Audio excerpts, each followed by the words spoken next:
A typical week of meal prep as a mom of 4, but let's make it a little bit spooky for Halloween. First up were some high-protein McGriddle bites. This was just high-protein pancake mix, some cooked sausage, and we added in the syrup. These got baked and I stored them in the freezer, and the kids can easily pop them in the toaster or air fryer in the morning. Next up was a dessert for my husband and I that we love to keep in the freezer. These are just rice cakes smeared with peanut butter, and we add a little bit of hemp hearts on the top. Then pour some melted dark chocolate with a little bit of coconut oil over the top, and to give them a spooky twist, we added these little sprinkle eyeballs and put them in the freezer. These have easily become one of our favorite guilt-free desserts. Then it was on to this week's Uncrustables, which were chicken salad. Admittedly, most of the time my husband eats at least half of these, and he loves grapes in his chicken salad, so don't come at me with that. Make sure you shred the chicken super fine so that it fits in the Uncrustable well.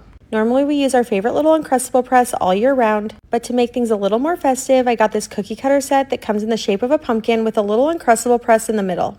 It admittedly doesn't work quite as well as our normal Uncrustable cutter, but it is fun and festive and kids love anything in a shape. This is the one kind of Uncrustable that we typically keep in the fridge, not the freezer.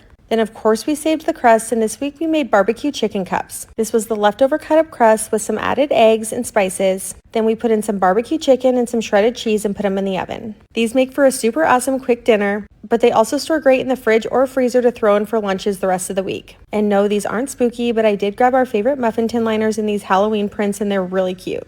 Then for another new recipe, we made these little pizza bomb bites that were really good. This is a ricotta and cheese mixture that we also added pepperoni to. Then I put croissant dough in this little pumpkin mold, then filled them up, pinched the top, then baked them all. Once they were done, we stored them in the freezer and popped them in the air fryer when we're ready to eat them. And they basically taste like a calzone if you put them in marinara. Then for a fun, not normal treat, we did melted white chocolate with little gummies on top. If I'm being really honest, the mom and me thought this looked really disgusting, but all of my kids absolutely loved it. I broke this up, put it on a platter for the kids to have after school, and they were absolutely thrilled with me. And for this week's dip recipe, we made a high-protein pumpkin dip. This was just cottage cheese, pumpkin puree, some honey and some spices all blended up. Then I scooped this into our favorite little snack containers with Nilla wafers. If you've got kids, these snack containers are such a great size and they seal really tight. And I love that they're stainless steel so it's not sitting in plastic all week.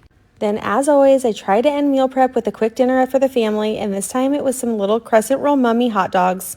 This was really easy, and the kids thought it was very cute. Even my one kid that doesn't love hot dogs will eat these. Just cut the crescent roll dough into strips, wrap it around, put it in the oven, then use ketchup or mustard to stick the little eyeballs on. We serve this with my favorite chili recipe, and if you've never grabbed one of these cutters, this one's amazing because you can also use the inside part as a bowl, whether you want to serve in it, but it also works as a strainer. I'm all for anything that cuts down on dishes. This went into my favorite crock pot, and we were ready to have dinner that night. Hopefully this helps in your week. Enjoy!